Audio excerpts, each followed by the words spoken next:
Shri Dushyanth Sridhar, a proud recipient of coveted titles like Harikatha Bharati and Sarvakala Chudamani, the most sought-after public speaker and erudite scholar on Sanatana Dharma, the most respected panelist in most TV channels like Times Now, CNN News 18, Republic. He's a producer, director of Sanskrit movie Sakuntalam, and an actor of Sanskrit movie Vedanta Desika. He also conceptualizes grand, thematic, classical dance productions. All above projects are related to uphold and express the essence of our Vedic civilization. He's an author of the coffee table book Vedanta Desika that is acclaimed as the best-selling books in its genre. People who are your Twitter followers, your friends, your clients, your relatives. His Twitter followers are Honorable Prime Minister of India, Finance Minister of India, a powerful personality indeed. His professional journey started as a chemical engineer with MSc honors from BITS Pilani, then a recipient of fellowship from Institute and Academy of Science, IASC, worked in the corporate for 6 years, faculty in a business school for 3 years, and today to evolve as a personality who he is today. Ladies and gentlemen, join me to welcome the scholar, the speaker, the author, the director, the producer, the actor, and the panelist, and to top it all, a noble human, humane and altruistic in his being, Shri Dushyanth Sridhar. Sir, welcome, Shri Dushyanth Sridhar.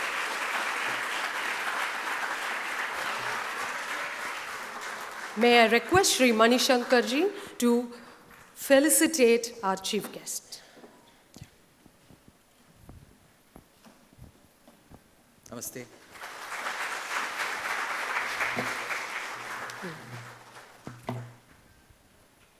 Thank you.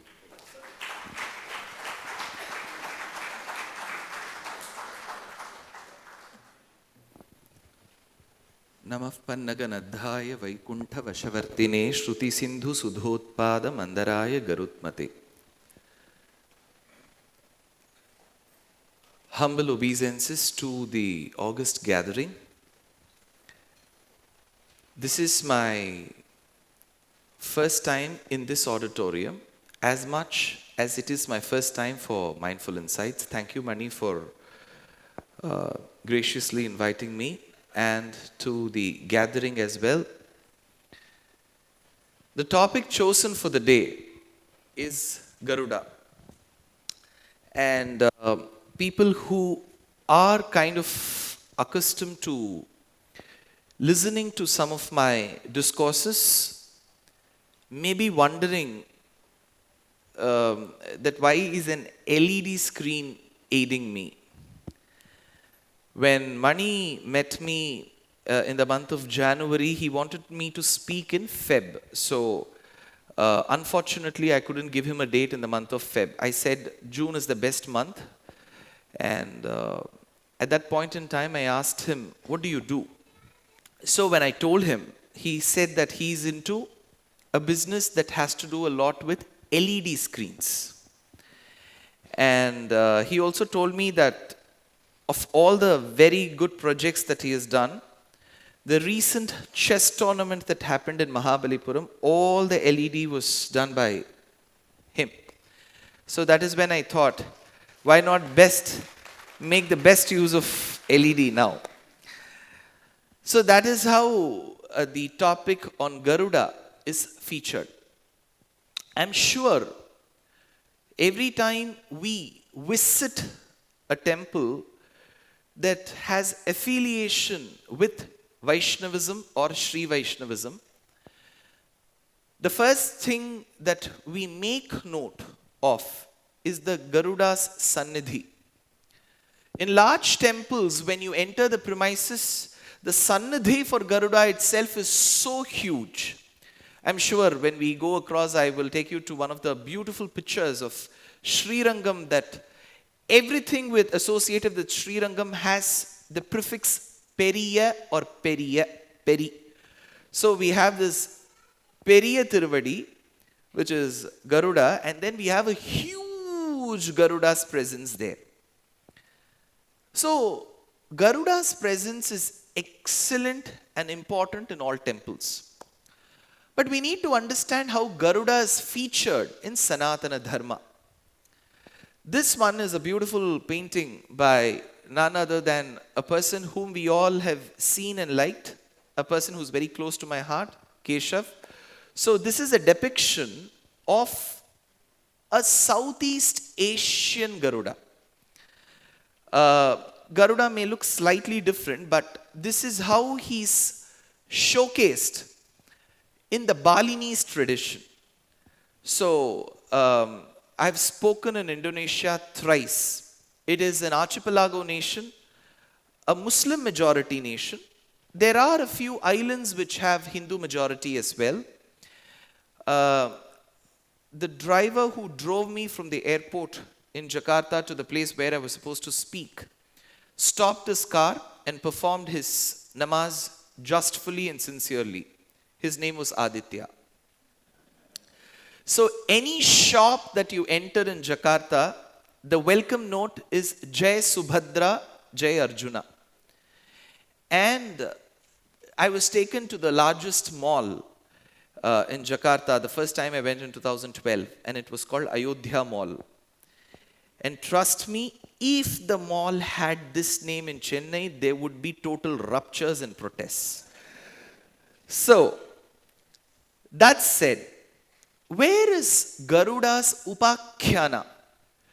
The Charitram of Garuda depicted, where is it associated?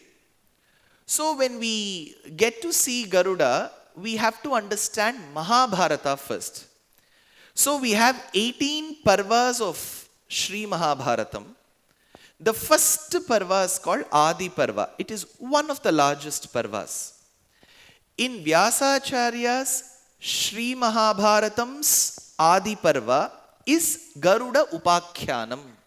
Vainateya Upakhyanam, it is called. So, let me take you through how this Upakhyanam goes. So, there is a mention of two sisters called Kadru and Vinata. Kadru and Vinata are married to the Rishi of Kashmir when manuscripts were more and stones were less. So, in that Kashmir where manuscripts ruled and knowledge was its zenith, came a rishi called Kashyapa. There are beautiful works that describe the greatness of this land. Some say it was revered as Kashyapa Vihara. So it was called Kashmira. There is a beautiful work called Rajatarangini by Kalhana that describes the legacy of the kings who have ruled that land. That said, Kashyapa was extremely attached to the land, and any charitram that we deal in Sanatana Dharma has to do with Kashyapa and his set of wives. So I keep telling people, do not ask why he was polygamous in nature. It could be a matter of concern, but to me, I was a worthless bauble in front of him for him to even ask my opinion of multiple marriages. So had he asked me of an opinion, I would have said no, he didn't ask me. So let's keep him as a polygamous person.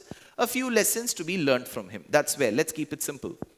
That said, Kadru and Vinata, the wives of Kashyapa, they were very, very interested to have children, many in number, especially Kadru. So, Mahabharatam says that she produced many snakes. Kadru produced many snakes. This may arise a curiosity in all of us. How could humans, when they come together, produce snakes? It is absolutely tangential to our understanding of basic science. Please understand, Vyasacharya and Valmiki believed in many of us that we will be doing sufficient amount of homework while deciphering the passages of our scriptures. When you visit many of the houses, how many of you have pets at home? Cats, dogs? Don't look at each other. You're not pets. If you have pets, yeah. So there are pets. You know, people who nurture pets, when you visit their houses, I have made the grave mistake. I keep making it. And while I make that mistake, I often ask, is this your dog? They get offended. They say, that's my child. So to that couple who nurture a pet at home, they treat the pet as their own child. Will you ever ask, how did you two humans come together and produce a dog? The pet is adopted and treated as their child. Similarly, there were rishis who used to adopt animals around them in the vicinity and call them their children. Same is the case here. Kadru had many snakes. So those largely oviparous, the eggs have to hatch, the little ones have to come out. Vinata also had children, but they were birds. Let's keep that aside. There's something very interesting about these two sisters who were married to this person called Kashyapa, where Kadru hatched the plan. She thought, I must have somebody serve me. I must have a help. I am done with the lockdown periods. So I need help at home. So why should she go hire a person by paying a non-refundable deposit in a .com? Rather, she thought, why can't I make my own sisters subservient to me? That is when Kadru and Vinata, while they were carrying the soiled clothes to the close-by lake to get them washed, Kadru made an interesting note and she put forth this question to Vinata. Did you get to see a horse? That is when Vinata said, yes, I did see a horse. You remember what horse was it? Yeah, it was a white horse with a white tail. This remark of Vinata brought a retort from Kadru, who said, I don't think it was a white horse with a white tail. It was a white horse with a black tail. Vinata said, no, I am sure my eyes won't cheat me. It was a white horse with a white tail. Kadru said, then I challenge you. I am sure the horse is going to trod the same place tomorrow. Let's see if it's a white horse with a white tail or a white horse with a black tail. What if it is a white horse with a black tail, Vinata? Vinata said, I don't know, Kadru. If it happens to be a white horse with a black tail, you shall be subservient to me and you shall serve me throughout your life. That's a bonded slavery. She said, deal. My eyes don't cheat me. That night, Kadru went to her children, the snakes. They were dark-hued snakes. She told them, go tie and twine yourself around each hair of the horse's tail of Uchchaishravas. Those snakes said, no. This is wrong. Now you may ask, if snakes can communicate, right? I'm sure people who have pets will surely know when your dog needs food, when your dog is upset with you. Is the dog speaking in Sanskritam with you? No. So treat animals' language is also a form of communication. Now, when those snakes refused to agree to the mother's ploy, which is Kadru's plot, that is when she said, Sarpa Satre Vartamani. Later at one stage, when there is one descendant of Shantanu called Janamejaya, who performs Sayagam called as Sarpasatram, I curse that many of you, my children, will die into the blazing fire of that Yajnam Sarpasatram. Now these children said, okay, we'll do what you say.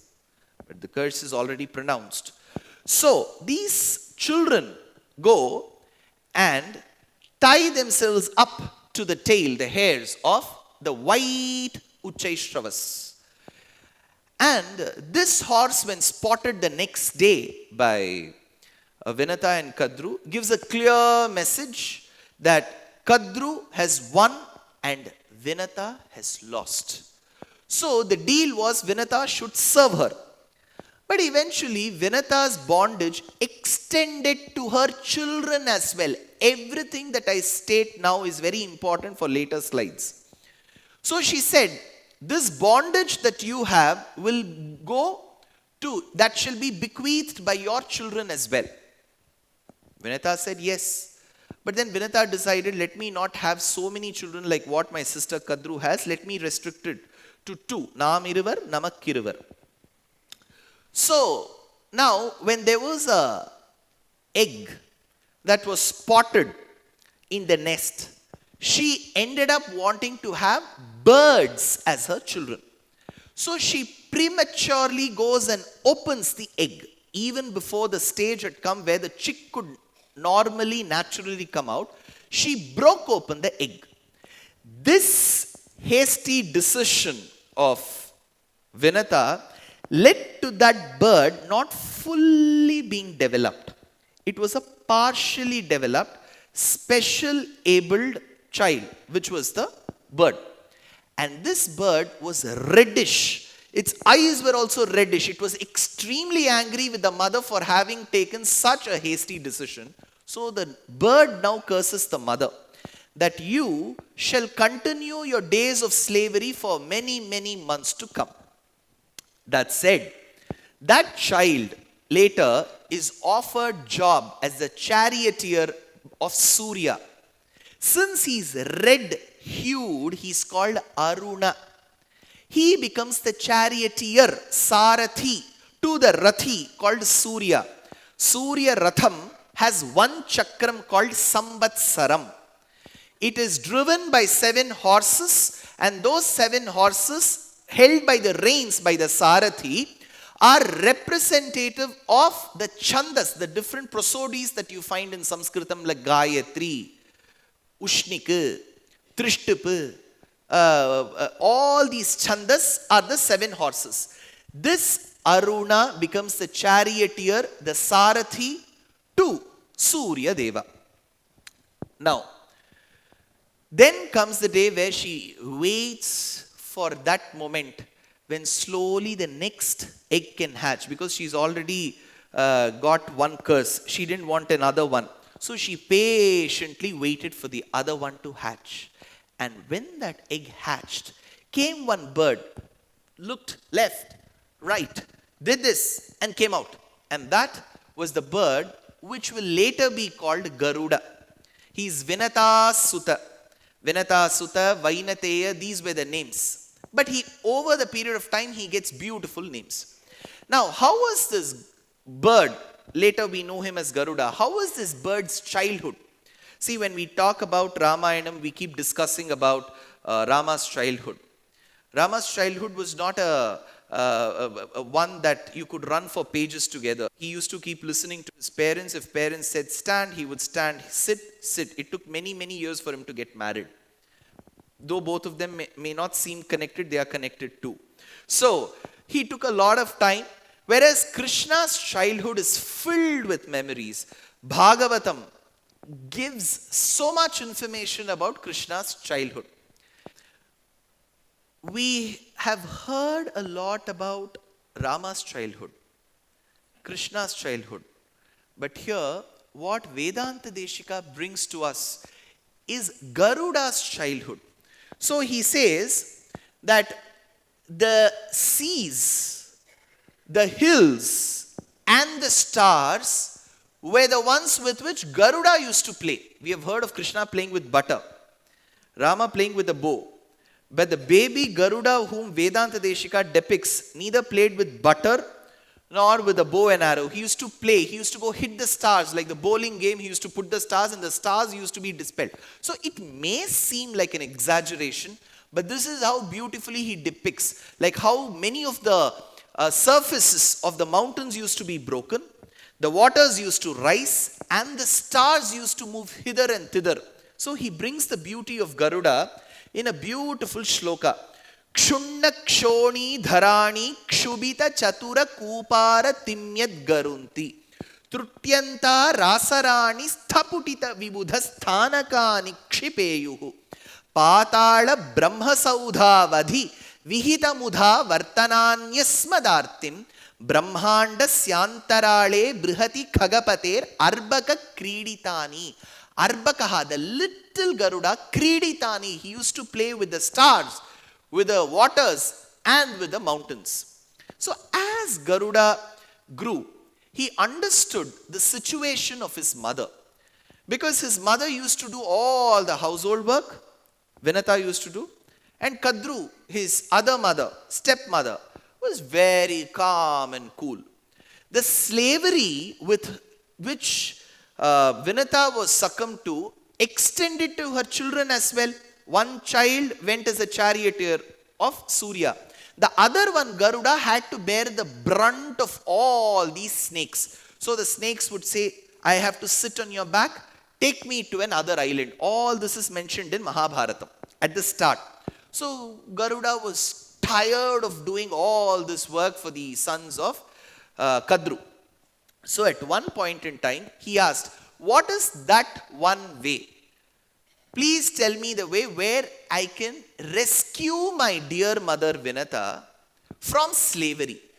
That is when Kadru said, if you manage to get the big pot of amritam, ambrosia, nectar, whichever way you call, from Indralokam, Indrapatnam, then probably I can think about excusing you and your mother from this bond of slavery.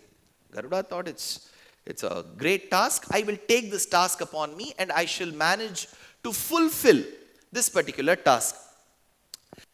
Now, as he takes leave of his mother, he says, Mother Vinata, I'm going to leave this place. I will go in search of Amritam. Bring that Amritam back. From then on, you don't have to wash at all. You don't have to worry at all. I, as a son, shall do this to you. Whatever I have spoken till now is there in Adi Parva of Mahabharata. Cut. Let me now do an Upanyasaka's job. I'll take you to another topic. In Srimad Ramayanam. In Srimad Ramayanam, there is a situation where Rama comes and informs his mother Kaushalya. Mother, I've been ordained to go to the forest. I have to go for 14 years. So I take leave. Mother got very upset. She said, no, I can't let my dear son go like this. Have I been waiting for 17 years to see my son suffer? What she meant by 7, because Rama had completed 24 years and was turning 25. But why does she say 17? She counts the day of his Upanayanam as day 1. So he was 7. 7 plus 17 gives you that number, whatever we desire. So she says, for 17 years I've been waiting. Have I been waiting to see my son not take the Rajyam from his father and rather go spend and toil in the woods? She says, I can't let my son go. That is when Rama tries convincing, giving her, citing various references, telling that it is the duty of a son to listen to what the father has said. She said, I can't help. At that point in time, Lakshmana comes and says, I have a solution for this. I can go behead Kaikeyi. That is when Rama says, this is not a part of our civilization. So don't do this at all. She is a mother to you as much as she is to me. I have to listen to what the father has said. In that case, Sita comes and says, what should I be doing, Rama? Rama says, see, the command that I have got is to go to the forest for 14 years. I'm sure, Sita, you're my biggest companion. But here, I tell you, please stay back in Ayodhya. The world is very small. Technology will help us build bridges. Let's stay in touch and move on. And as he said, Sita said, where are you keeping me? In Ayodhya with your mother? And I don't have a mother-in-law, I have mothers-in-law. And all of them are suffering from good health. I don't see the need to invite any priest in the nearest future. So I am not going to stay with her or them. I'm going to come with you. Then Rama says, well, if you're planning to come with me, it looks as if you're well prepared about this decision. She says, yes, I was married to you while I was 6. And while I was 6, I've heard a person who used to cite prophecies in Janakapatnam in Mithila state, Janaka, your daughter Sita will be spending many, many years in the forest. The day I heard this prophecy and the day I heard a foreteller look at my palmistry and tell that I'm going to spend many, many days in the forest, I'd kept my luggage packed. It was all said, see there. So Rama tried arguing with her. As usual, he couldn't win against Sita. He said, okay, join me. This situation where Sita and Rama managed to come out of the chamber is used effectively by Lakshmana, who prostrates at the couple's feet and says, Mata and Rama, I'm sure you will need help in the forest. Aham sarvam karishyami jagrataha svapataschate. I shall do all the household duties that a person is supposed to do. Sita, you can take absolute rest in the forest. It will be a resort-like life, hopefully, throughout the duration. He used the word hopefully because the 14th year was a disaster. And the movie that is made on it is a bigger one. So she said, well, Lakshmana wants to come, let him come. Now, as the three, Rama, Sita, and Lakshmana, they visit Kaushalya's chamber. And they say, Mata, we have to go now. We have to leave. That time, Kaushalya cites one shlokam. This shlokam comes in Ramayanam. Remember, I told you from the Mahabharatam narration that I was giving some time back, I said I'm going to divert myself to Ramayanam. Here is the verse.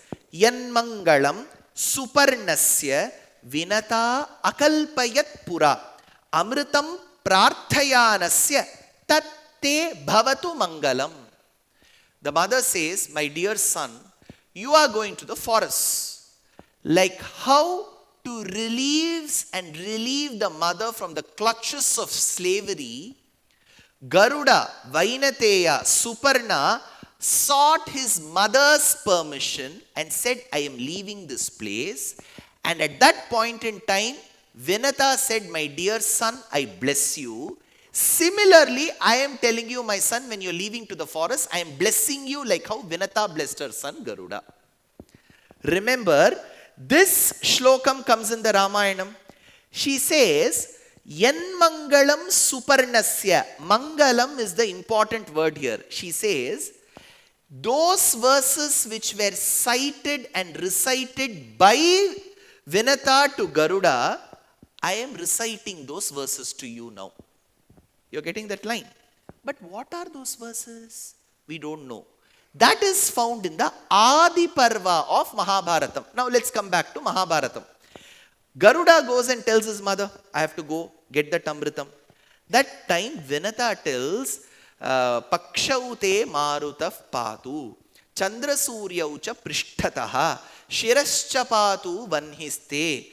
She recites these lines. Aham tache sadaputra putrakaryartha siddhaye. May you be successful, my son. May your wings be protected by Agni. May your tail be protected by Vayu. May your body be protected by Indra. Let all these deities give you an armor, a kavacham, while you are on your sojourn to get the Amritam.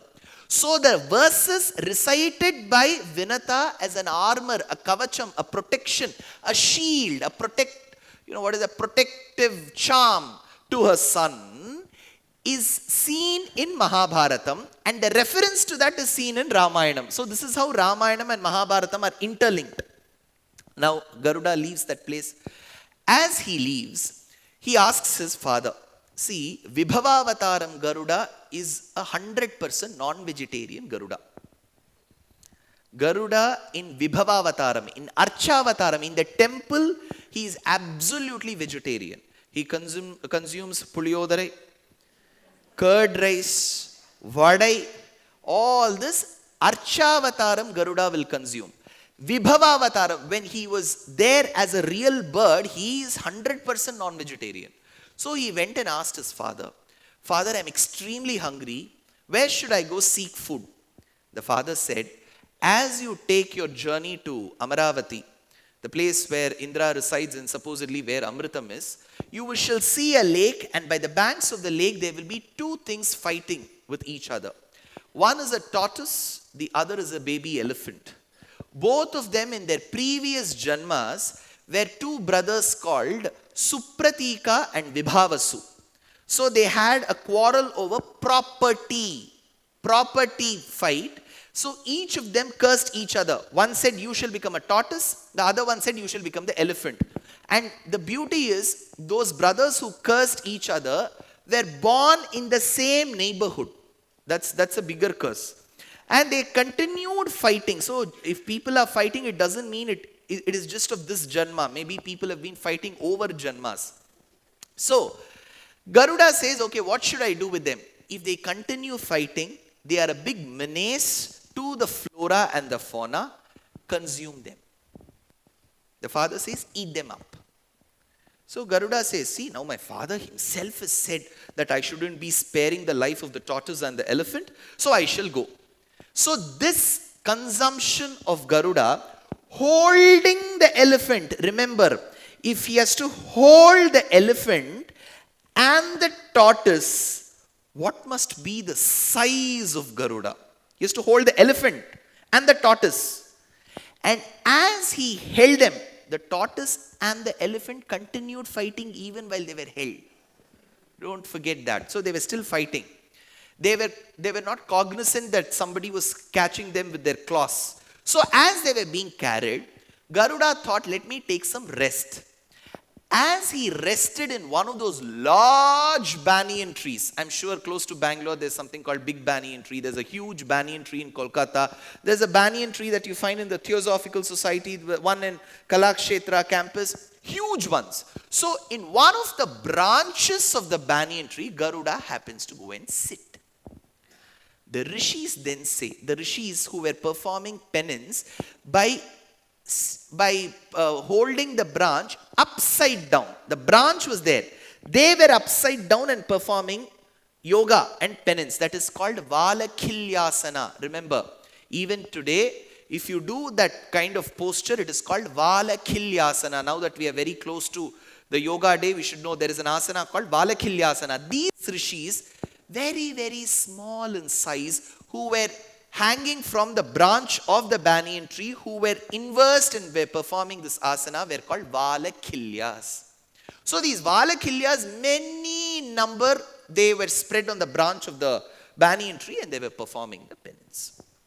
Now when Garuda by mistake went and sat on that branch, the branch broke with the Valakilyas. Valakilyas were not perturbed at all. They said, we have to accept death the way it is. But Garuda thought, I shouldn't be hurting them. So Garuda held the branch in his mouth so that he can protect the Valakilyas from falling onto the bhumi. And then he held the tortoise and the elephant. Where is this found? This is found on one of the walls of the Tirukkurungudi temple south of Tirunelveli. If you go near the Gopuram, atop it is this depiction. See, the sculptors and the supervisor of the sculptors had to, in those days, necessarily undergo good training in our itihasas and puranas. They could not just come up with anything and then say, I thought this is a very good design. They will have to come up with justifiable, very, very reliable, relatable, comprehensible references of our Puranas and then depict them on the wall. So if you see Garuda, Garuda holds the branch of the tree, and can you see the inverted Maharishis, their heads here? These are the Valakilyas. Now for you, Mindful Insights Mani has put this on a 20 feet by 10 feet screen. This sculpture in that wall of the Gopuram is barely a few inches. So this has been expanded. So if you ask me that the resolution could have been better, I wish I had the address of the sculptor. Now, this is the same depiction of Garuda holding the tortoise and the elephant and the branch and the Valakilyas. And trust me, where this comes from? This is a depiction from the Persian version of the Mahabharata. So in Iran is this depiction of what Valakilyas were. Now, all this that I have cited from the Mahabharata comes in the form of a beautiful verse by a person whom I have loved and revered throughout my life and will continue falling in love with. His name is Vedanta Deshika. He says, Sandra Krodhanubandhat Sarasi Nakha Muke Padape Gandashaile Tundagre Kantarandre Tadanucha Jatare Nirvishesham Yuyutsu Avyad Asmad Abhavyad Vidita Nakhara Shreni Damshtrabhigatau Jivagraham Grihitva Kamata Karatino Bhakshayan Pakshimallaha. Bhakshayan, he ate. Who? Pakshimallaha, the strongest of the birds. What did he eat? Grihitva Kamata Karatino. He ate the tortoise and the elephant. Now, what did he do after that? Big question. I will cite one. What I thought was, at one point in time today, while there is a genuine quest and a thirst for quintessential knowledge, there is also one set of people who keep questioning. Let me not get into critiquing or criticizing about people who ask questions, because they know if at all there is one civilization where we can decently, indecently, respectfully, less respectfully ask questions, this is the only civilization. No other civilization is going to let them ask questions. So giving them that liberty, let us take it on a positive note. Some people do ask questions. If the bird can hold that much of weight, the bird in its claws can hold that much of weight. I don't know how big the Garuda of Mahabharatam was, but the acharyas who have given me the knowledge of searching and understanding YouTube videos have found something very interesting for us. What I've done is I have posted the background music from one of the movies where I could play a tiny role called Vedanta Deshika. See what the bird can lift.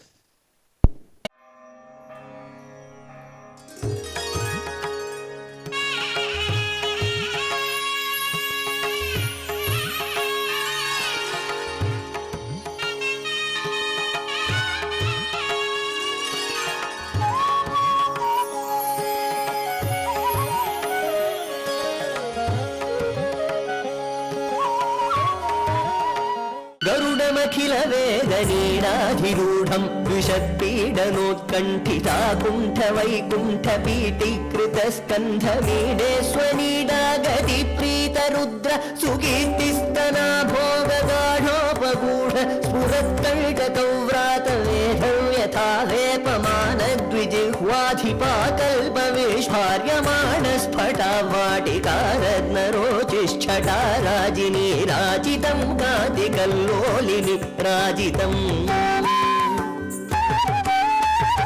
जय गरुड सुपर्ण गर्वीकराहार देवाधिपाहार हारिन्दिवौकस्पति क्षिप्तदम्भोळिधारा किनाकल्पकल्पान्तवातूलकल्पोदयानल्पवीरायितोद्यच्चमत्कार दैत्यारि चैत्रध्वजारोह निर्धारितोत्कर्ष सङ्कर्षणाद्मङ्गरुत्मन्मरुत्पञ्चकाधीश सत्यादिमूर्तेन कश्चित् समस्ते नमस्ते पुनस्ते नमः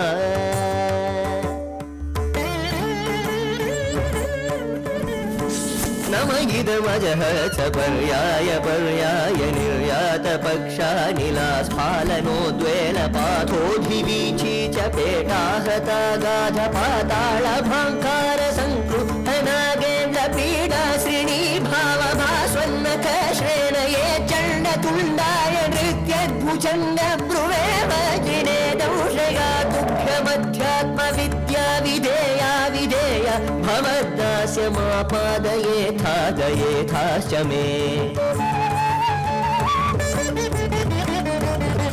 स्फुरनुगत पक्षिवक्त्र स्फुरत्तारकस्तावकश्चित्रभानुप्रिय शेखरस्रायतां न स्त्रिवर्गापवर्ग प्रसूतिः परं व्योमधामन्मल द्वेषिदर्भज्वल ज्वालकिल्य प्रतीज्ञावतीर्ण स्थिरां तत्त्वबुद्धिं परां भक्तिदेनु जगन्मूलकल्दे मुकुन्दे महानन्ददो घ्रीं दधीता मुधा कामहीनां अहीना महीनास्तक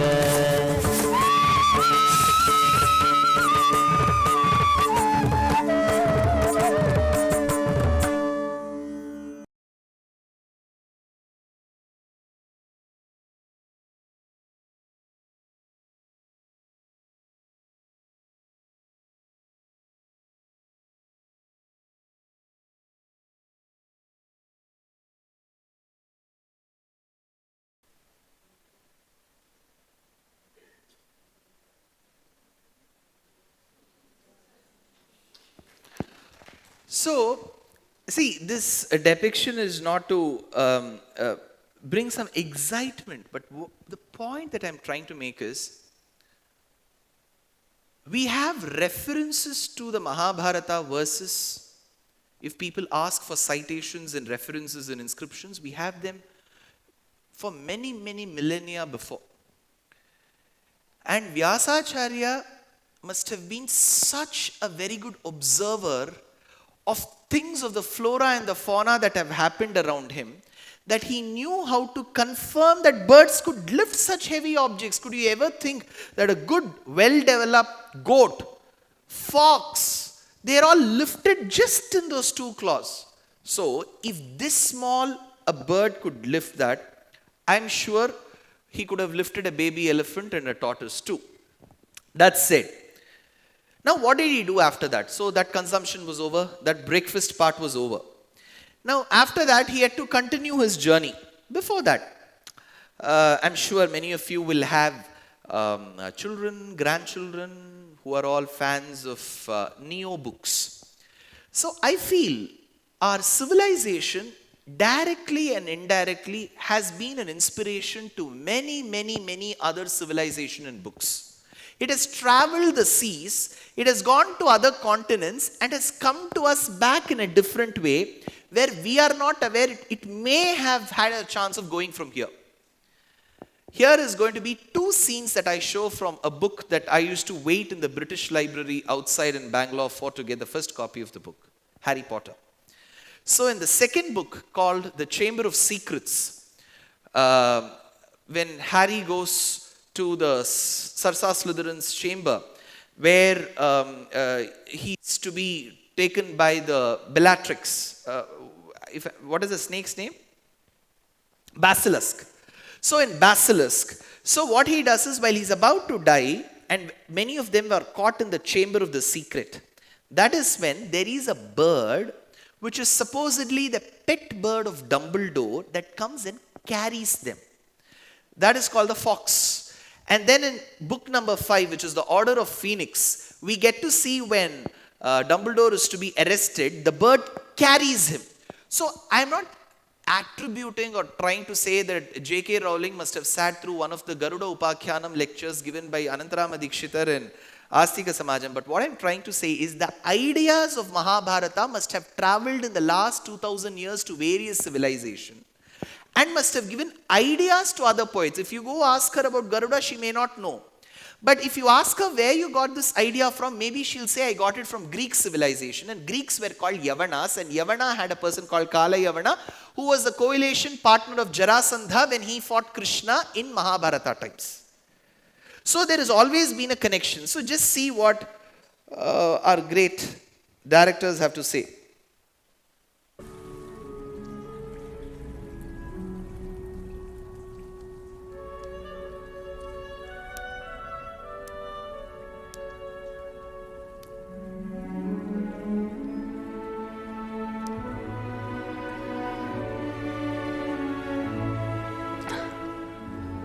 Of course. Phoenix tears have healing powers. Thanks.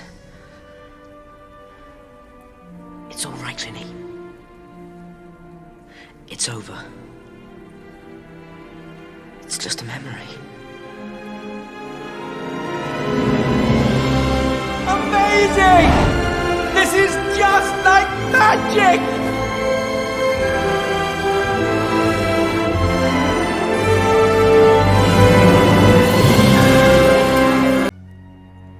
To await trial for conspiracy and sedition. I thought we might hit this little snag.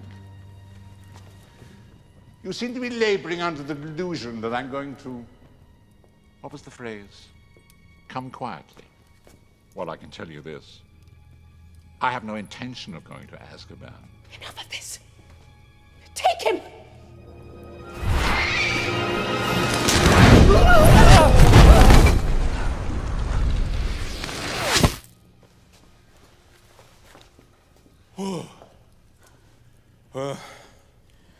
You may not like him, Minister, but you can't deny Dumbledore's got style. Well, he did say to the minister that Dumbledore has got style. I would rather keep it this way. Garuda has a style.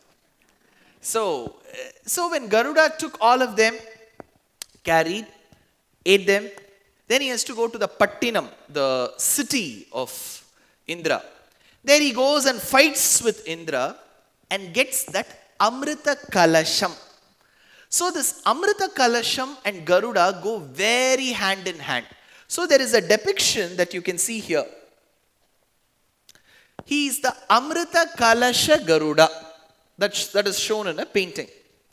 Is there a living sanctum sanctorum to him? Yes, in Sri Rangam, when you get through the Rangaranga Gopuram, you take left, you will have Amrita Kalasha Garuda Sannidhi. So this is how he looks. Now, when he fought Indra and the other deities in Amaravati Patnam and got the Amrita Kalasham, we need to commemorate his victory. Where do we go for Amrita Kalasham? So we have wonderful kitchens that make a prasadam called Amrita Kalasham for Garuda. How many of you have tasted Amrita Kalasha prasadam? One there. Okay, I'll give you the recipe. So you take moong dal, paitambarpu, and you'll have to steam it well. Give about 4-5 sounds. I don't know about the Insta pot, how it works. But trusting it's a good cooker, a well-performing cooker with none of its capillaries of arteries blocked. Then 4-5 sounds will suffice, and then you mash the dal and then keep the vellapaga separate. Don't give it to 2 strings, then it will become manoharam. Just 1 string will do. And then add this vellapaga, this concoction made of jaggery, to the mashed moong dal. And mix it well so that it doesn't become a very, very loose paste. It has to be thick like chapati mavu. Then make balls of it. You can add cardamom or you can add little ghee and then make balls of it and steam it. So that is called as Amrita Kalasham. Okay, now I have to say I hope I don't get into any of the copyright problems. It is from Shanti Thaligai. So then as he brings the Amrita Kalasham out to release and relieve his mother from the bonds of slavery, he's out. As he gets out of the Amaravati Patnam, he sees someone extremely handsome. He sees that person as a personification of spotless, blemishless beauty. Every part of this person is worth a poem. He sees beauty personified right in front of him. And he asks, "You look extremely handsome, sir. I wish I could grant a boon to you. Ask what you want."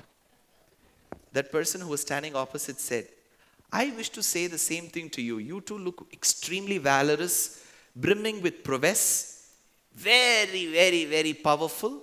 I wish to give 1 boon to you." So each of them had one boon in their hand. That is when Garuda said, "I should always be atop you. If you're there, I should be above you." The person opposite said, "Okay, it's time for me to ask for a boon. You should always be below me." And Garuda said, okay, done. After he said done, he realized how could one person be both up and down. The person who was standing opposite him was Sriman Narayana. So he said, don't worry, Garuda. Below me, you shall be my vehicle. Above me, you shall be the emblem on my flag. Garuda Dhvaja Toshaya Gito Garuda Dandakaha. Above me, you are the emblem. Below me, you are my vehicle. Okay. There's a pertinent question here. Well, they granted boon to each other. But the Lord appeared in front of Garuda, right? On what did he come? Nadande vanduttar, sir. Ola. Ola. That Ola who doesn't accept Ola money and accepts only in cash.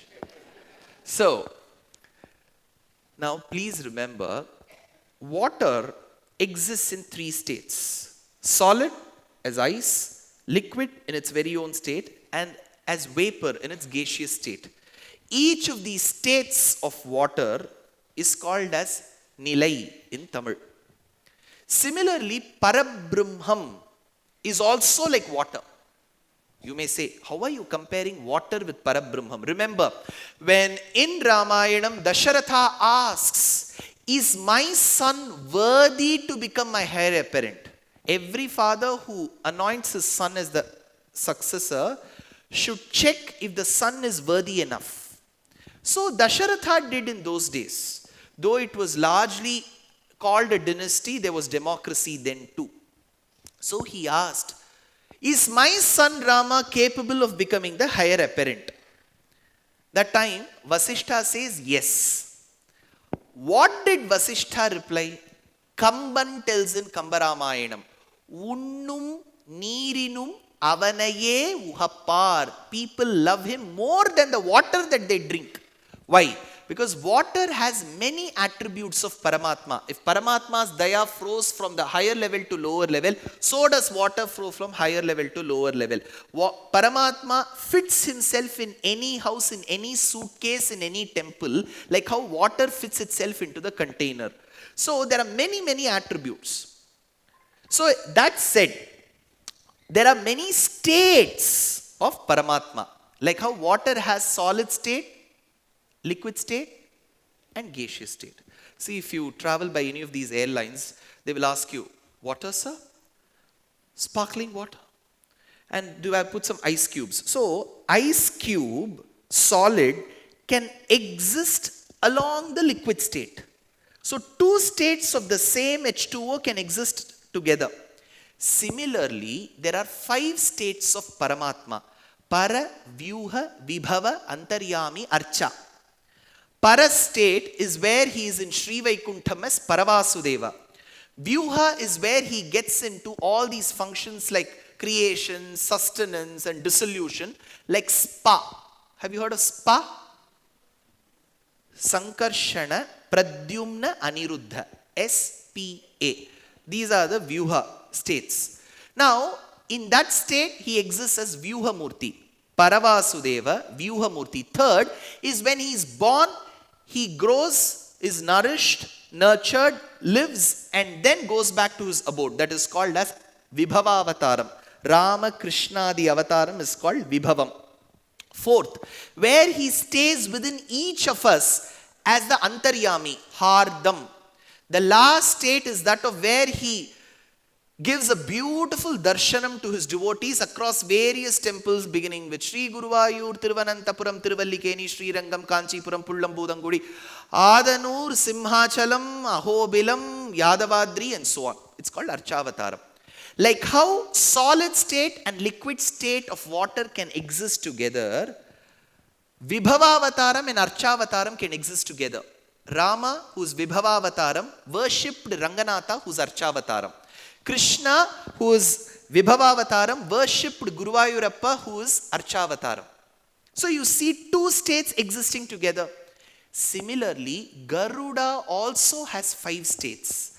The Garuda who was born to Vinata was the Vibhavavataram of original Garuda. The original Garuda is always there carrying the Lord. Now you may wonder, sir, didn't this Garuda spot the other? Correct. This Garuda should have said, who is the one who's just resembling me? Why couldn't he see? The answer lies in J.K. Rowling's third book called as The Prisoner of Azkaban. So, I keep telling, there are many ideas that have gone from our country through civilizations which come back. So, Harry thinks that there is some animal that is protecting him. But it was actually he who was protecting himself. So you can't see in Vibhavavataram the para state. So Garuda couldn't see the other Garuda, but there was another Garuda there. So the question is, how did the Lord come here? He came on Garuda, but that Garuda was state one Garuda, para swarupam of Garuda. And the Garuda who was opposite the Lord was the Vibhavavataram of Garuda. Got it? Now, Vedanta Deshika puts this into a beautiful shloka. He says, Yoyam dhatte svanishtham vahanamapi varaha sparshito yena yasmai yasmad yasyahava shrir vidadhati bhajanam yatra yatreti santaha prayodevassa itham harigaruda bhida kalpita rohavaha swabhavya swatmabhavyaha pradishatu shakunir brahma sa brahmatamnaha. So whatever I've spoken of the Lord granting a boon, Garuda granting a boon in return, Garuda telling I shall be below you as the vehicle, the Lord asking Garuda to be atop the flag as the emblem is mentioned in this shloka. Now, we are going to go to why is Garuda Upakyanam mentioned in Mahabharatam. Mahabharatam should talk about Pandavas, the sons of Dhritarashtra called Dhartarashtras, the tussle that existed between the Pandavas and the Kauravas, and how there was a war between them. This is the Katha Bhagam. Why should Garuda story feature here? Right? Isn't it, if irrelevance is a part of the book, wouldn't somebody think of my Upanyasam where you may think, why is he telling this story here? Why should Vyasa also do the same mistake of Dushyanth? Why is he digressing? Vyasa does it with a purpose. Kashyapa, in Aruna Prashnam it is said, Pashyakaha Kashyapo Bhavati.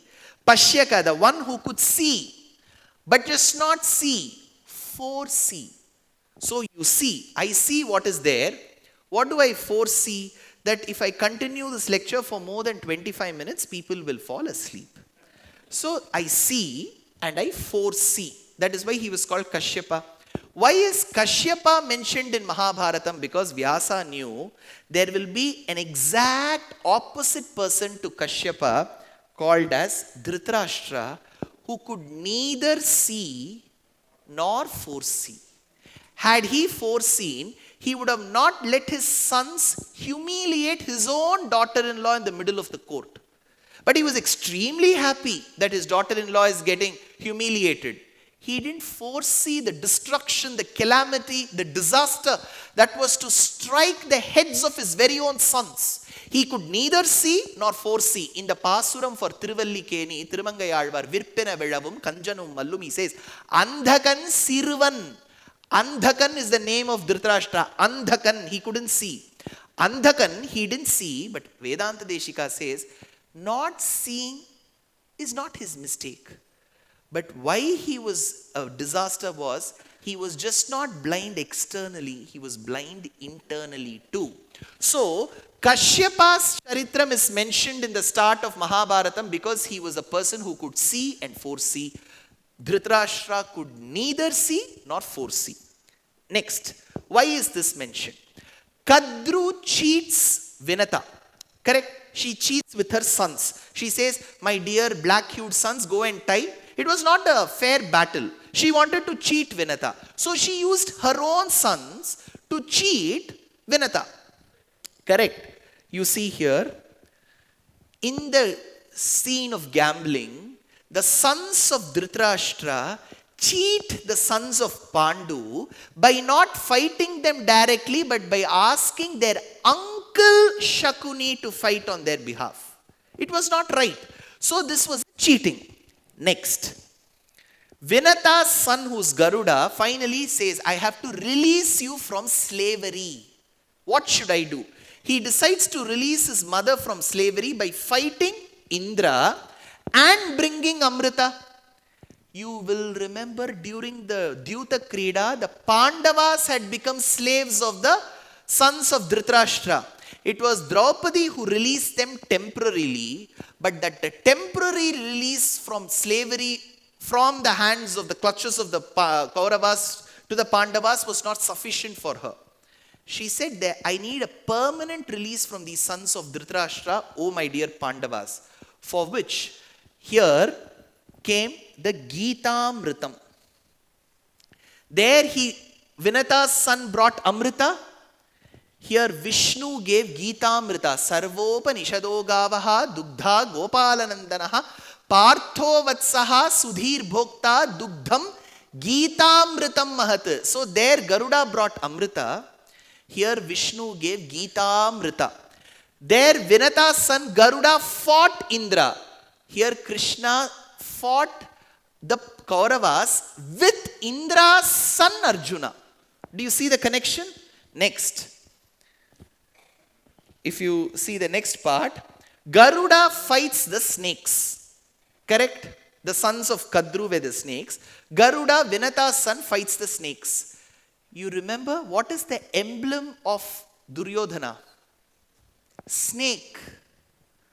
And if you see, Garuda fights Indra. But here, do you see the horse? The horse, ideally what should have been there? Garuda should have been there. But Garuda you cannot use technically Garuda in the Yuddham. So he had to use horses. So Garuda could have been on the emblem. Correct? But what was there in the emblem when Arjuna fought? Hanuman. Now where will Garuda go? Where Periyalvar states that Garuda was housing himself within the horses. Meimei peruvartai vittu chittar kettirpar tammai uhapparai tamuhappar ennum sol. So Garuda was found within the horses. Do you see so many connections of the later Mahabharata with Garuda Upakhyanam? Why did Vyasacharya narrate? Because before you narrate one big kavyam called Mahabharatam, you have to give the executive summary of that kavyam through one slide. So all those parvas of Mahabharatam, the yuddham between Pandavas and the Kauravas, the Gitamritam coming, the cheating, the gambling, was all put in a nutshell as Garuda Upakhyanam, as a mini Mahabharatam by Vyasa. So Garuda Upakhyanam is the mini Mahabharatam. So if I tell you you have to listen to Mahabharatam, you have to listen for years together. But what you have listened now is a mini Mahabharatam. That's said. Now, this is Surya. And Aruna, who is the first son of Vinata and Kashyapa, is the Sarathi. Now, what do we say every day? Dhyaya Sada Savitri Mandala Madhyavarti. Within the sun, everybody, whoever has the time to perform Sandhya Vandanam, what you do is you take that water and pour. You say, inside the sun is housed Narayana. So the external part is the sun, and for Surya, the Sarathi is Aruna. Now, who is housed within the sun? Narayana. And who is the Sarathi? Garuda. So the elder brother and the younger brother are housed within two concentric circles called Surya and Narayana. Now, this connection is brought to us in the form of a beautiful verse from a work of the 7th century called as Surya Shatakam. Surya Shatakam is by a Kavi called, any guesses? Very good, Mayura Kavi.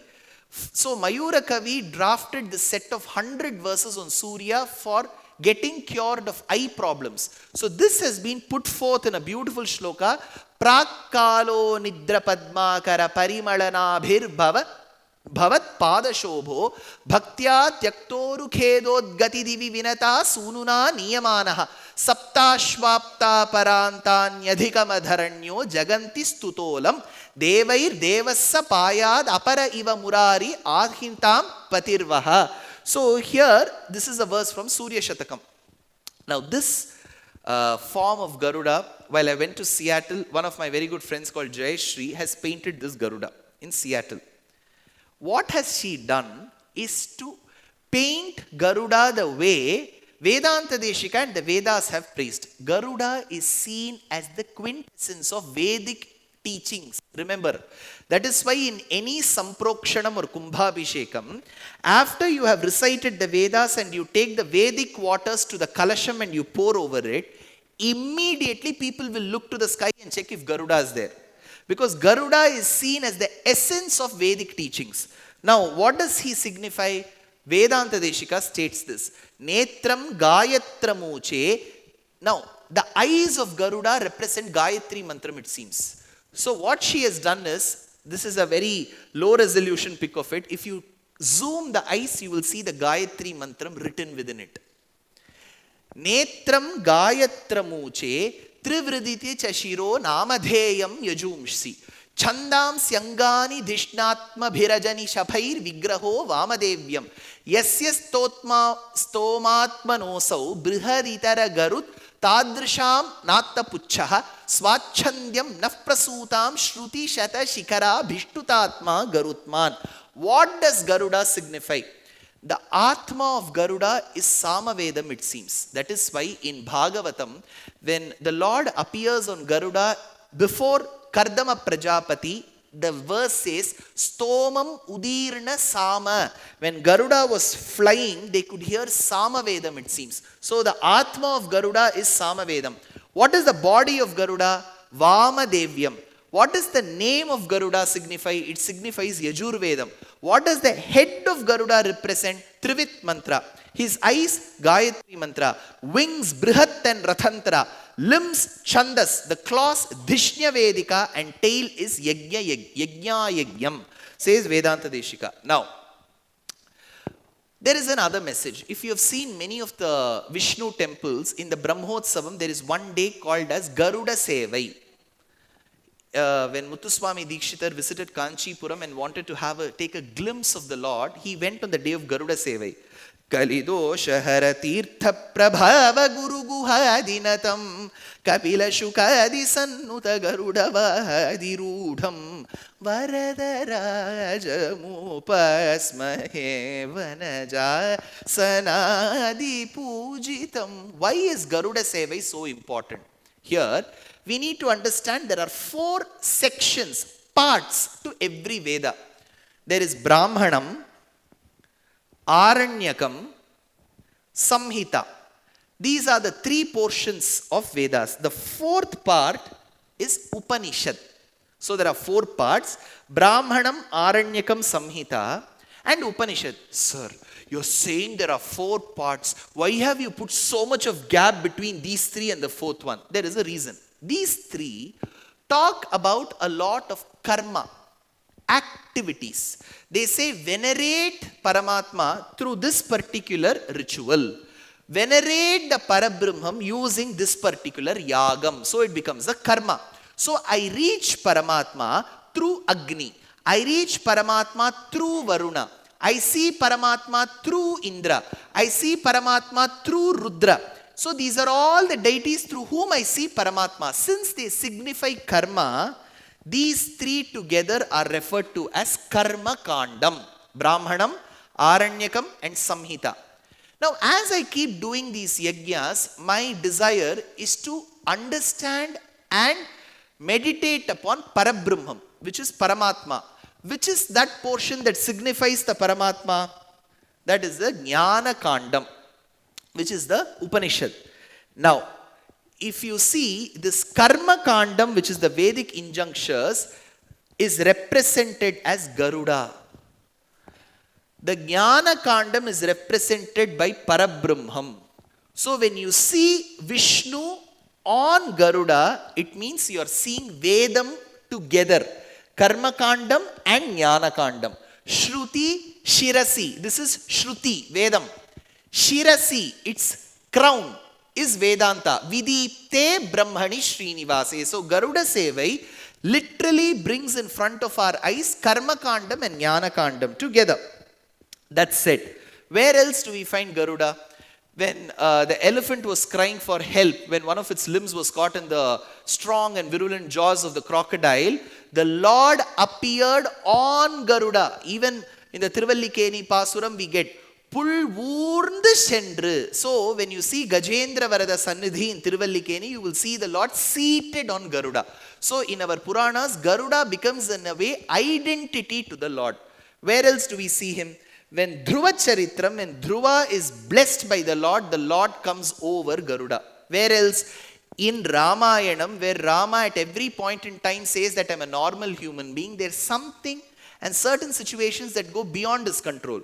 When Rama and Lakshmana were tied by Nagapasham in Lanka, when the first time they are tied, Garuda himself comes and rescues them from Nagapasham.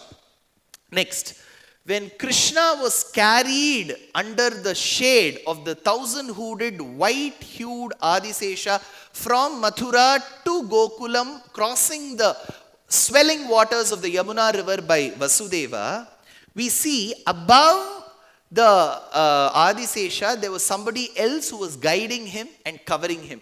That is Garuda. Do you see a bird at the end of it? Do you see here? So, Shrutimayo iti pannagaha, says Vedanta Deshika. Now, when there was no person available to guide Garuda on his way to Pragjyotishapuram, which some say is Assam and some people say is the current day Thailand. Because Naraka ruled a city called Pragjyotishapuram. Pragjyotis means where the light keeps burning, which means that could have been the place where active volcanoes were found. So there are 2-3 active volcanoes found in Thailand, and in earlier maps, Thailand is called by the name Dwaravati. When there is, when the magma pushes itself up. See, we need to understand a lot of these events from the cosmic angle. We have heard of Shiva being a Tripurantaka. Namaste astu bhagavan vishveshwaraya mahadevaya trayambakaya tripurantakaya trikagnikalaya tripurantaka, tripura samharam. Very important. When Hanuman burns Lanka, Valmiki says like how Rudramurti burnt Tripuras, Hanuman burnt Lanka. So there is reference, and one of the Nayanmar says, Siritavan Yeritan. When Lord Shiva burnt Tripurams, he gave a smile. It was not as if he was tensed. He smiled and burnt Tripurams, it seems. Now coming to Tripuram, what does that signify? We see 3 elements in Tripuram. Gold, silver and iron. 3 fortresses. So if you look at the surface of earth, it is flat. And there is a volcano above it. And when the force comes, the magma, the lava pushes itself up like this. So if you see this, this and this, doesn't this remind you of the arrow being shot from a bow? So there is a lake called the Toba Lake, which is found in the Southeast Asian country, where you find that a big catastrophe has struck at one point in time many millennia ago, where the volcano pushed itself and those minerals of gold, silver and iron were thrown out. So this must have been the place where Tripura Samharam must have happened. So we have to relate it in a cosmic manner. Similarly, this Pragjyotishapuram, some scholars, one of the scholars, a good friend Jayashree Saranathan opines that it must be Thailand. So that is why Krishna shifted took the Garuda from Gujarat and had to go to Dwaravati, which is Thailand, and fight Narakasura, and he had trafficked many innocent women and bring them back to Gujarat. So in that due process, he says, who is going to take me to Pragjyotishapuram? Satyabhama says, don't worry, I know how to guide. I've done good courses in ornithology. I can manage your Garuda. Give me the chance. So both of them take Garuda and go there.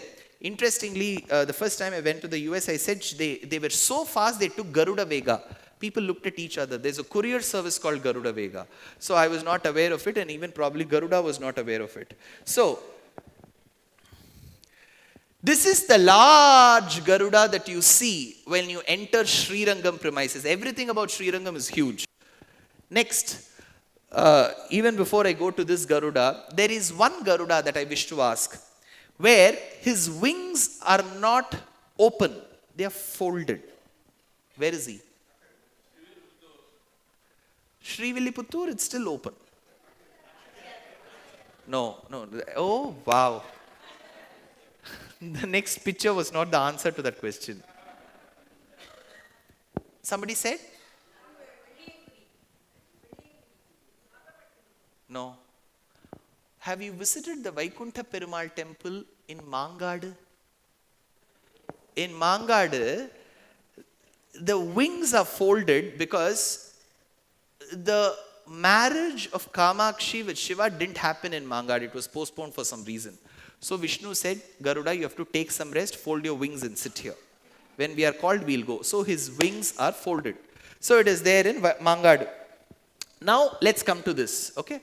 So this is a unique Garuda in Tirunarayur called Nachiyar Kovil, where the Vahanam is not made of wood. It is made of stone. He's called Kal Garudan. The greatness of Kal Garudan is, this is one of the temples constructed by Kochenganan Cholan. Kochenganan was a great Shiva devotee. His eyes were reddened.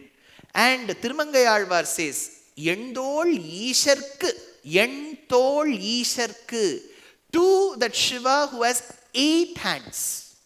Tirumangayalvar says, Yentol Isharku. Now we'll have a question. Sir, Shiva has 8 hands and Tirumangayalvar says, it doesn't stop here. Paramacharya Mahaprabhu was so inspired of Tirumangayalvar's Pasuram that he ordered his Tapati to make a Nataraja Murti with 8 hands in Dantam and keep it in the Matham. So Tirumangayalvar's Pasuram inspired Paramacharya to make a Shiva statue. All these 3 come together. Imagine. Now, in Nachiyar Kovil, the style of the temple is Mani Madak Kovil. Because Kochenganan Cholan's architecture style was when you stand outside the temple, I should see the Lord at an elevated place. Do you see most of the auditoriums, if you go to the auditoriums, if you have to watch a dance, you cannot watch it on a flat platform. It has to come gradually down. So this Mani Madak Kovil, you have to walk, take 4 steps, walk, take 4 steps, walk. It is called Mani Madak Kovil. So he constructed in that style. All of them were Shiva temples, and the last one was Nachiyar Kovil, which was a Vishnu temple. Kochenganan Cholan tells that. So when Garuda is brought from the Garbhagraham for the first 4 steps, 4 people carry him. Then he becomes slightly heavier. 8, 16, 32, 64. And when he gets out of the temple, 128 people have to carry him. He's so heavy. Then as he gets back to the pavilion, which is his Garbhagraham, he gets so excited that he starts losing body weight. Even without going on a keto, even without making a paneer into a tofu, even without converting one of the A2 milk into almond and soya, he loses weight. That's the greatness of him. So 128 becomes 64, 64 becomes 32, 32 becomes 16, 16 becomes 8, 8 becomes 4. So that's the greatness of Garuda here. And the beauty about Garuda is he carries all the snakes as his ornaments. If you go look at his ears, they are not the gold. There are 2 snakes here. His necklace is a snake. His girdle is a snake. His janeyu, punal is a snake. His armlets are snakes. So you have close to 9 snakes that he's adorned with. This is Kal Garudan. And interestingly, you know something about Kal Garudan. When my Acharya, Karunakara Acharya, at one point in time had an accident with respect to his eye. His father, who was an Ashu Kavi, wrote 100 shlokas on Kal Garudan called Kshemakari Shatakam. Not everyone is blessed to have a father like that, right? Suppose if I feel not so good today, my father can just pray. He cannot write 100 shlokas. Forget about composing. I don't think he can even recite. But here I had my Pracharya who wrote 100 shlokas called Kshemakari Shatakam for his son to get cured of the eye accident that he had faced. So this is Kal Garudan. Next. Can anyone guess where this Garudan is? Very good. Tiruvelliyangudi Garuda has Shankam and Chakram. Because the Lord there said, I am too tired carrying all these ayudhams. You go carry it and gave it to Garuda. There is one place, like how in Shiva Kshetrams you have a Tiruppungur. Vazhimarai tirukkude malai pole oru மாடு படுத்திருக்குதே.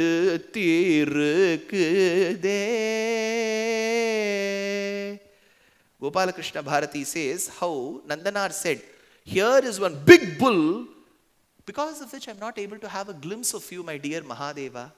Can you please ask this bull, big bull of yours, to slightly move?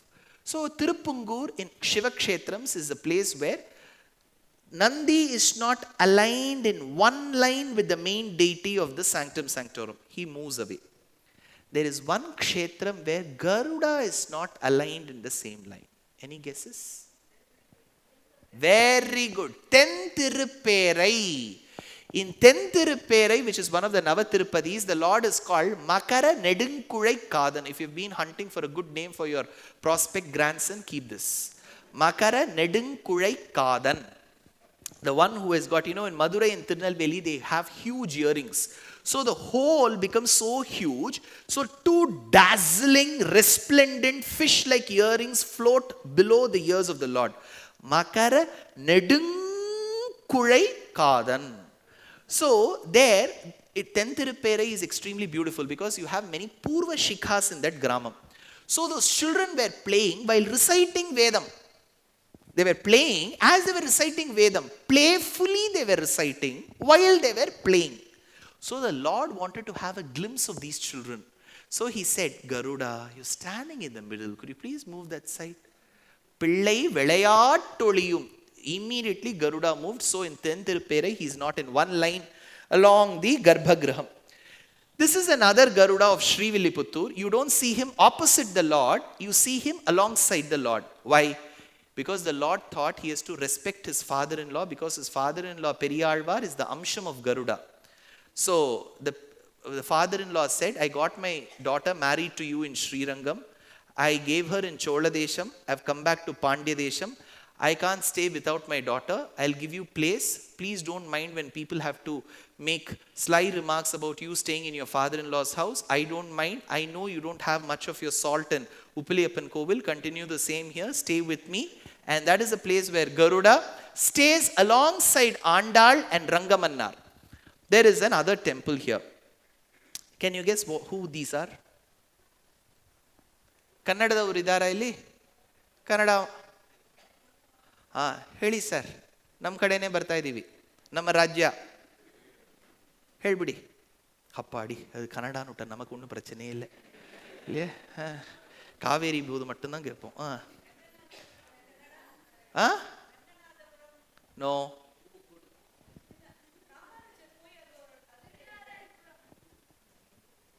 First you tell me who these people are.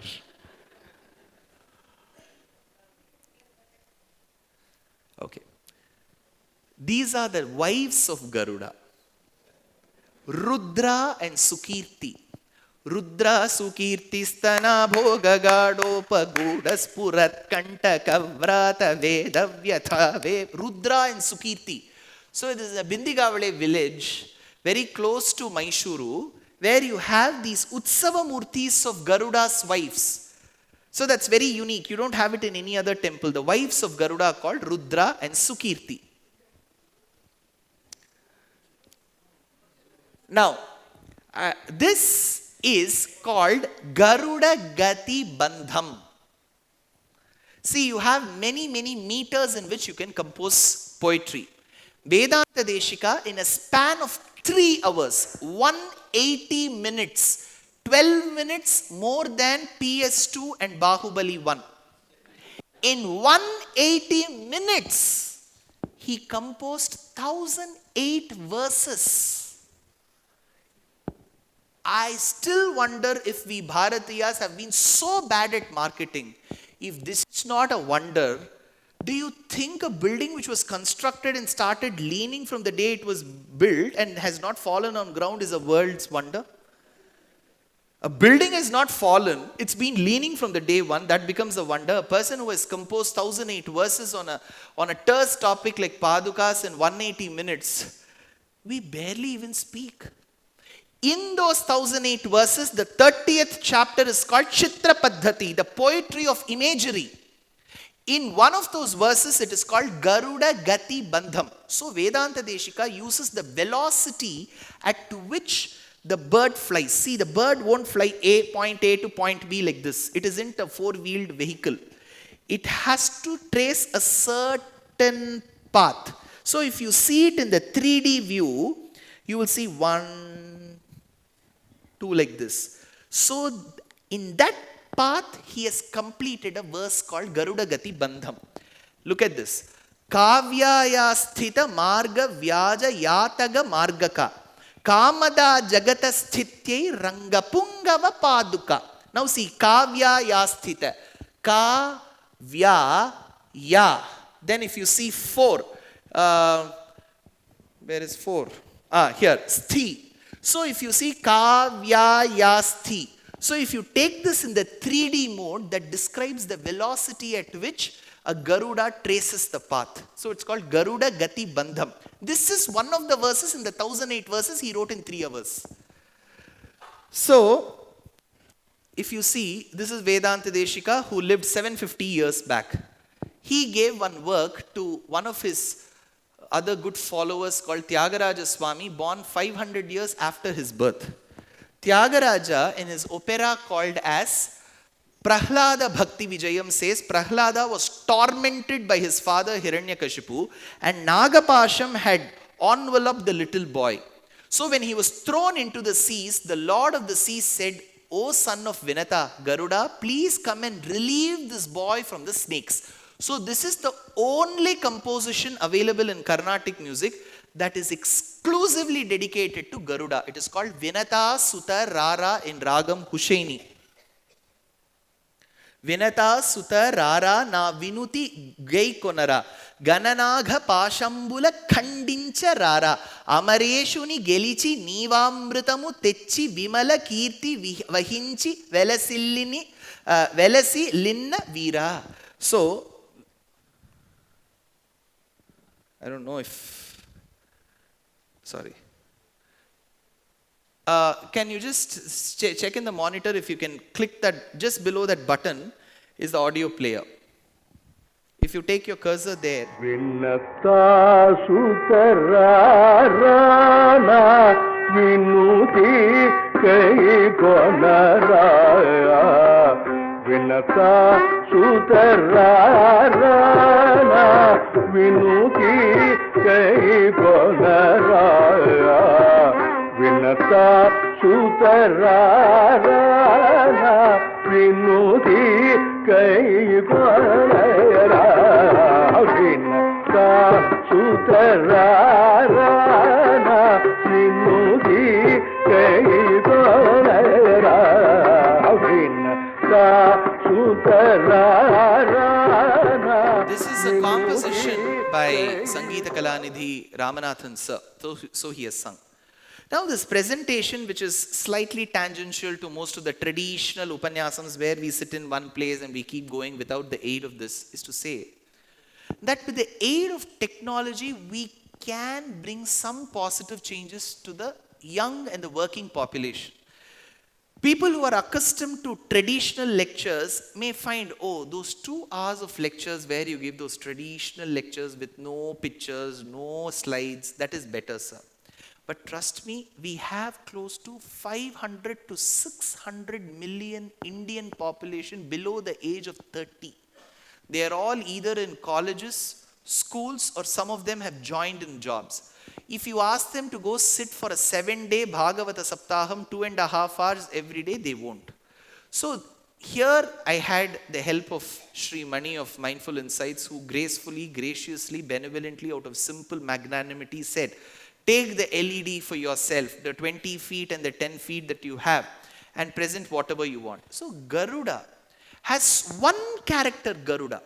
See, if it is Krishna and Rama, it is fine. People will assume, what is there to speak about Garuda? There's so much about Garuda, right from the might, right from the power that he holds, to the servitude, the ardent bhakti that he had towards the Lord, and the way he's venerated in all these temples. See, I just went to one temple of Karnataka. The remaining temples are all there in Tamil Nadu. Srivilliputturu, Tenthirupperai, Mangadu, Thiruvelliangudi, Srirangam, Nachiyar Kovil, Srivilliputturu, they're all there in Tamil Nadu. So one state has so much to offer to Garuda. And there is a prasadam also for Garuda. There is a ragam called Garuda Dhvani. There is a kriti on Garuda called Vinata Sutarara. There is a poetry called Garuda Gati Bandham. There is a dandakam called Garuda Dandakam. There is a panchashat called Garuda Panchashat. So there is so much for us to see in Garuda. So Sanatana Dharma becomes, in the negative way the Western world says, don't open the Pandora box. For us, Sanatana Dharma is also a box, but when we open it positively, we just have gems flowing out of it. And with the aid of technology, we can bring some nice, interesting changes to the young minds. Because I have never done, except for my days of corporate life where every day we had to make one presentation or the other. Generally, for my lectures, I've never used a PPT. Though my Acharya, Karunakaracharya, is extremely fond of PPTs, I have never used a PPT because I feel narration alone will suffice. But this is the first time I'm trying something with the aid of technology to help to check if children who patiently sit through lectures, children who can understand because they can associate with pictures. Imagine everything is blank, and as such for my regular lectures, I come with one white color veshti and uttariyam with a stubble on my face, no lights on me, 2.5 hours they have to sit, no child will sit. So we have to find new ways to entertain and keep our children engaged. That way, Mani has done a wonderful job by gifting me this LED. Thank you. Namaskaram.